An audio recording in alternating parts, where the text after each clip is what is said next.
Friends, Pradeep Kailas.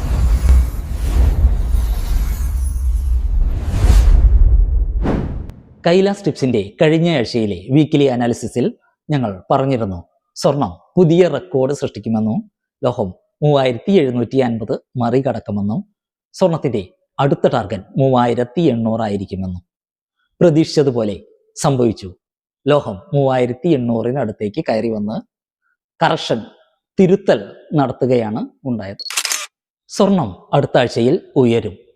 ലോഹം അടുത്ത ആഴ്ചയിൽ പുതിയ റെക്കോർഡ് സൃഷ്ടിച്ച് 3800 മറികടന്ന് കൂടുതൽ മുകളിലേക്ക് ഉയരുമെന്ന് പ്രതീക്ഷിക്കുന്നു. കഴിഞ്ഞ മാസം ഓഗസ്റ്റിൽ ഞങ്ങൾ കൈലാസ് ബുള്ളിയനിൽ പ്രസിദ്ധീകരിച്ചിരുന്നതാണ് സ്വർണം 2 മാസത്തിനുള്ളിൽ $3700 മറികടക്കുമെന്നും ഈ വർഷം ഡിസംബർ അവസാനിക്കുന്നതിന് മുൻപ് $4000 സ്പർശിക്കുമെന്നും. ഇതിൽ 3700 ആൾറെഡി സ്പർശിച്ചു, മറികടന്നു.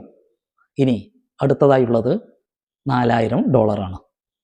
സ്വർണം അടുത്തയാഴ്ചയിൽ 3800 മുകളിൽ ക്ലോസ് ചെയ്താൽ അടുത്ത മാസത്തിൽ തന്നെ, ഒക്ടോബറിൽ തന്നെ സ്വർണം $4000 സ്പർശിക്കാനുള്ള സാധ്യത വളരെ കൂടുതലാണ്.